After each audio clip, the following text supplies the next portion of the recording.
Women's contrariness. Oh, for that being whom I can conceive to be in the world, though I shall not live to prove it, one to whom I might have recourse in all my humours and dispositions, in all my distempers of mind, visionary causes of mortification, and fairy dreams of pleasure. I have been trying to train up a lady or two for these good offices of friendship, but hitherto I must not boast of my success. Herrick. What is the fate of the average man who marries, happily and hopefully, a girl well suited to him? He desires with his whole heart a mutual, lifelong happiness. He marries with the intention of fulfilling every injunction given him by father, doctor, and friend. He is considerate in trifles. He speaks no harsh words. He and his bride go about together, walk together, read together, and perhaps, if they are very advanced, even work together. But after a few months, or maybe a few years of marriage, they seem to have drifted apart, and he finds her often cold and incomprehensible. Few men will acknowledge this, even to their best friends, but each heart knows its own pain. He may at times laugh, and in the friendliest spirit tease his wife about her contrariness. That is taken by everyone to mean nothing but a playful concealment of his profound love. Probably it is, but gnawing at the very roots of his love is a hateful little worm, the sense that she is contrary. He feels that she is at times inexplicably cold, that sometimes when he has done nothing, she will have tears in her eyes, irrational tears which she cannot explain. He observes that one week his tender love-making and romantic advances win her to smiles and joyous yielding, and then, perhaps a few days later, the same or more impassioned tenderness on his part is met by coldness or a forced appearance of warmth, which, while he may make no comment upon it, hurts him acutely. And this deep, inexplicable hurt is often the beginning of the end of his love. Men like to feel that they understand their dearest one, and that she is a rational being. After inexplicable misunderstanding has continued for some time, if the man is of at all a jealous nature, he will search his wife's acquaintances for someone whom she may have met, for someone who may momentarily have diverted her attention. For however hard it is for the natural man to believe that anyone could step into his shoes, some are ready to seek the explanation of their own ill success in a rival. On some occasion, when her coldness puzzles him, the man is perhaps conscious that his love, his own desires, are as ardent as they were a few days before. Then, knowing so intimately his own heart, he is sure of the steadiness of its love, and he feels acutely the romantic passion to which her beauty stirs him. He remembers, perhaps, that a few days earlier his ardor had awakened a response in her. Therefore, he reaches what appears to him to be the infallible logical deduction, that either there must be some rival, or his bride's nature is incomprehensible, contrary, capricious. Both thoughts to madden. With capriciousness, man in general has little patience. Caprice renders his best efforts null and void. Women's caprice is, or appears to be, a negation of reason, and as reason is man's most precious and hard-won faculty, the one which has raised mankind from the ranks of the brute creation, he cannot bear to see it apparently flouted. That his bride should lack logic and sweet reasonableness is a flaw it hurts him to recognize in her. He has to crush the thought down. It may then happen that the young man, himself pained and bewildered at having pained his bride by the very ardor of his affection, may strive to please her by placing restraint upon himself. He may ask himself, do not religious and many kinds of moral teachers preach restraint to the man? He reads the books written for the guidance of youth, and finds restraint, self-control, in general terms, and often irrationally urged in them all. His next step may then be to curtail the expression of his tender feelings, and to work hard and late in the evenings, instead of kissing his bride's fingers and coming to her for sweet communion in the dusk. And then, if he is at all observant, he may be aggrieved and astonished to find her again wistful or hurt. With the tender longing to understand, which is so profound a characteristic in all the best of our young men, he begs, implores, or pets her into telling him some part of the reason for her fresh grievance. He discovered to his amazement that this time she is hurt because he had not made those very advances which so recently had repelled her, and had been with such difficulty repressed by his intellectual efforts. He asks himself in despair, what is a man to do? If he is educated, he probably devours all the books on sex he can obtain, but in them he is not likely to find much real guidance. He learns from them that restraint is advised from every point of view, but according to the character of the author, he will find that restraint means having the marriage relations with his wife not more than 3 times a week, or once a month, or never at all except for the procreation of children. He finds no rational guidance based on natural law. According to his temperament, then, he may begin to practice restraint. But it may happen, and indeed it has probably happened, in every marriage once or many times, that the night comes when the man who has heroically practiced restraint accidentally discovers his wife in tears on her solitary pillow. He seeks for advice indirectly from his friends, perhaps from his doctor. But can his local doctor or his friends tell him more than the chief European authorities on this subject? The famous Professor Forel, The Sexual Question, translated 1908, gives the following advice. The reformer Luther, who was a practical man, laid down the average rule of 2 or 3 connections a week in marriage, at the time of highest sexual power. I may say that my numerous observations as a physician have generally confirmed this rule, which seems to me to conform very well to the normal state to which man has become gradually adapted during thousands of years. Husbands who would consider this average as an inscriptable right would, however, make wrong pretensions, for it is quite possible for a normal man to contain himself much longer, and it is his duty to do so, and not only when his wife is ill, but also during menstruation and pregnancy. Footnote. This pronouncement of an exceptionally advanced and broad-minded thinker serves to show how little attention has hitherto been paid to the woman's side of this question, or to ascertaining her natural requirements. End of footnote.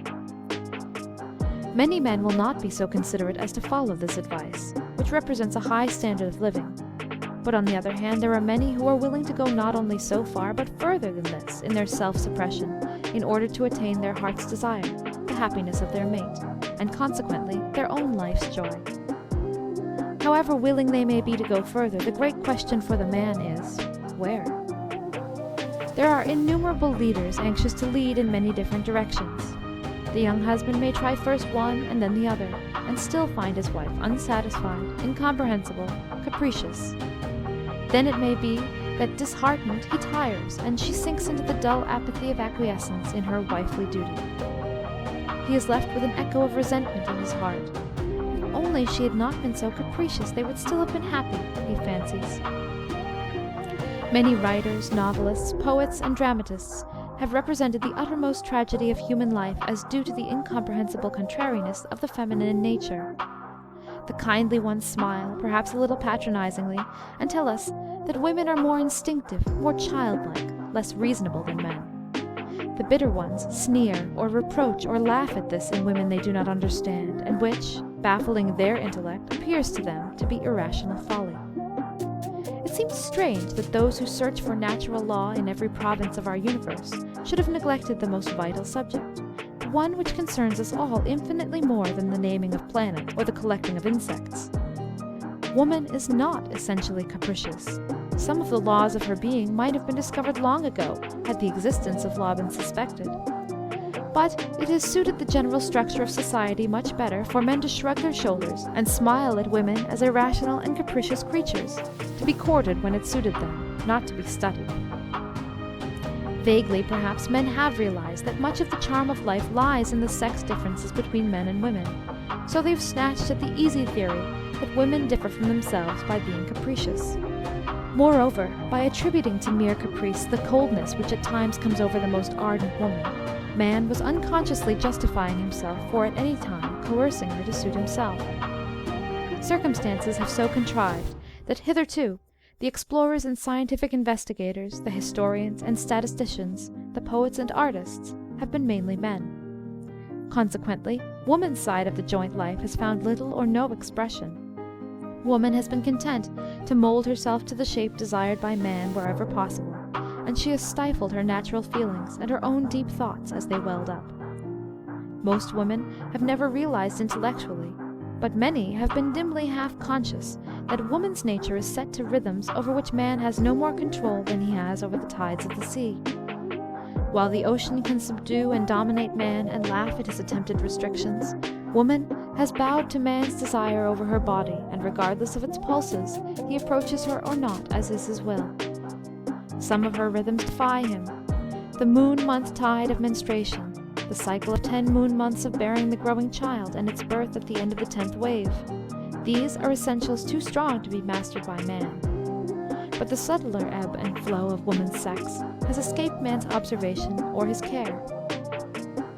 If a swimmer comes to a sandy beach when the tide is out and the waves have receded, leaving sand where he had expected deep blue water, does he, balked of his bathe, angrily call the sea capricious? But the tenderest bridegroom finds only caprice in his bride's coldness when she yields her sacrificial body while her sex tide is at the ebb. There is another side to this problem, one perhaps even less considered by society. There is the tragic figure of the loving woman whose love tide is at the highest and whose husband does not recognize the delicate signs of her ardor. In our anemic, artificial days, it often happens that the man's desire is a surface need, quickly satisfied, colorless and lacking beauty, and that he has no knowledge of the rich complexities of love-making which an initiate of love's mysteries enjoys. To such a man, his wife may indeed seem petulant, capricious, or resentful without reason. Welling up in her are the wonderful tides, scented and enriched by the myriad experiences of the human race, from its ancient days of leisure and flower-wreathed love-making, urging her to transports and to self-expressions, were the man but ready to take the first step in the initiative, or to recognize and welcome it in her. Seldom dare any woman, still more seldom dare a wife, risk the blow at her heart which would be given were she to offer charming love play to which the man did not respond. To the initiate, she will be able to reveal that the tide is up by 100 subtle signs, upon which he will seize with delight. But if her husband is blind to them, there is for her nothing but silence, self-suppression, and their inevitable sequence of self-scorn, followed by resentment towards the man who places her in such a position of humiliation while talking of his love. So unaware of the elements of the physiological reactions of women are many modern men that the case of Mrs. G is not exceptional. Her husband was accustomed to pet her and have relations with her frequently, but yet he never took any trouble to rouse in her the necessary preliminary feeling for mutual union. She had married as a very ignorant girl, but often vaguely felt a sense of something lacking in her husband's love. Her husband had never kissed her except on the lips and cheek, but once at the crest of the wave of her sex tide, all unconscious that it was so, she felt a yearning to feel his head, his lips pressed against her bosom. The sensitive interrelation between a woman's breast and the rest of her sex life is not only a bodily thrill, but there is a world of poetic beauty in the longing of a loving woman for the unconceived child which melts in mists of tenderness toward her lover, the soft touch of whose lips can thus rouse her mingled joy. Because she shyly asked him, Mrs. G's husband gave her one swift, unrepeated kiss upon her bosom.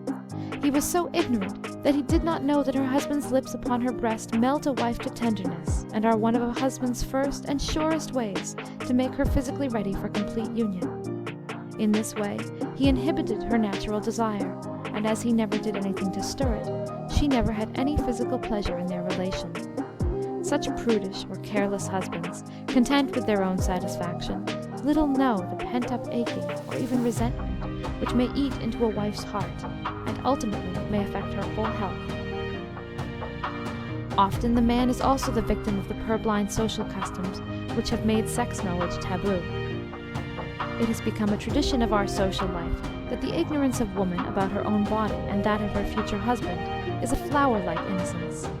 And to such an extreme is this sometimes pushed that not seldom is a girl married unaware that married life will bring her into physical relations with her husband fundamentally different from those with her brother. When she discovers the true nature of his body and learns the part she has to play as a wife, she may refuse utterly to agree to her husband's wishes. I know one pair of which the husband, chivalrous and loving, had to wait years before his bride recovered from the shock of the discovery of the meaning of marriage and was able to allow him a natural relation. There have been not a few brides whom the horror of the first night of marriage with a man less considerate has driven to suicide or insanity, That girls can reach a marriageable age without some knowledge of the realities of marriage would seem incredible were it not a fact. One highly educated lady intimately known to me told me that when she was about 18, she suffered many months of agonizing apprehension that she was about to have a baby because a man had snatched a kiss from her lips at a dance. When girls so brought up are married, it is a rape for the husband to insist on his marital rights at once. It will be difficult or impossible for such a bride ever after to experience the joys of sex union, for such a beginning must imprint upon her consciousness the view that the man's animal nature dominates him. In a magazine I came across a poem which vividly expresses this peculiarly feminine sorrow. To mate with men who have no soul above earth-grubbing, who, the bridal night forsooth, killed sparks that rise from instinct fires of life, and left us frozen things, alone to fashion our souls to dust, masked with the name of wife. Long years of youth, love years, the years of passion yawning before us. So, shamming to the end, all shriveled by the side of him we wed, hoping that peace may riper years attend. Mere odalisques are we, well housed, well fed. Catherine Nelson. Many men who enter marriage sincerely and tenderly may yet have some previous experience of bought love. It is then not unlikely that they may fall into the error of explaining their wife's experiences in terms of the reactions of the prostitute. They argue that because the prostitute showed physical excitement and pleasure in union, if the bride or wife does not do so, then she is cold or undersexed. They may not realize that often all the bodily movements which the prostitute makes are studied and simulated because her client enjoys his climax best when the woman in his arms simultaneously thrills. As Forel says, The Sexual Question, 1908, English translation, the company of prostitutes often renders men incapable of understanding feminine psychology, for prostitutes are hardly more than automata trained for the use of male sensuality. When men look among these for the sexual psychology of woman, they find only their own mirror. Fate is often cruel to men, too. More high-spirited young men than the world imagines strive for and keep their purity to give their brides. If such a man then marries a woman who is soiled, or, on the other hand, one who is so pure and prudish that she denies him union with her body, his noble achievement seems bitterly vain. On the other hand, it may be that after years of fighting with his hot young blood, a man has given up and gone now and again for relief to prostitutes, and then, later in life, has met the woman who is his mate, and whom, after remorse for his soiled past, and after winning her forgiveness for it, he marries. Then, unwittingly, he may make the wife suffer, either by interpreting her in the light of the other women, or perhaps, though this happens less frequently, by setting her absolutely apart from them. I know of a man who, after a loose life, met a woman whom he reverenced and adored. He married her, but to preserve her purity, her difference from the others, he never consummated his marriage with her. She was strangely unhappy, for she loved him passionately and longed for children. She appeared to him to be pining capriciously when she became thin and neurotic. Perhaps this man might have seen his own behavior in a truer light, had he known that some creatures simply die if unmated. The idea that woman is lowered by sex intercourse is very deeply rooted in our present society. Many sources have contributed to this mistaken idea, not the least powerful being the ascetic ideal of the early church and the fact that man has used woman as his instrument so often, regardless of her wishes. Women's education, therefore, and the trend of social feeling, has largely been in the direction of freeing her from this and thus mistakenly encouraging the idea that sex life is a low, physical, and degrading necessity which a pure woman is above enjoying. In marriage, the husband has used his marital right of intercourse when he wished it. Footnote: Conjugal Rights, Notes and Queries, May 16, 1891, page 383. S. Rights from the Probate Registry, Somerset House. Previous to 1733, legal proceedings were recorded in Latin, and the word then used, where we now speak of rights, was obsequies. For some time after the substitution of English for Latin, the term rights was usually, if not invariably, adopted. Rights would appear to be a comparatively modern error. Mr. T. E. Paget writes, Romeo and Juliet, Act 5, Scene 3, "What cursed foot wanders this way tonight, to cross my obsequies and true lover's right?" Well may Lord Esher say he has never been able to make out what the phrase conjugal rights means. The origin of the term is now clear, and a blunder, which was first made perhaps by a typesetter in the early part of the last century, and never exposed until now, has led to a vast amount of misapprehension. Here, too, is another proof that Shakespeare was exceedingly familiar with legal language. End of footnote. Both law and custom have strengthened the view that he has the right to approach his wife whenever he wishes, and that she has no wishes and no fundamental needs in the matter at all. That woman has a rhythmic sex tide, which, if its indications were obeyed, would ensure not only her enjoyment, but would explode the myth of her capriciousness, seems not to be suspected. We have studied the wavelengths of water, of sound, of light, but when will the sons and daughters of men study the sex tide in women, and learn the laws of her periodicity of recurrence of desire?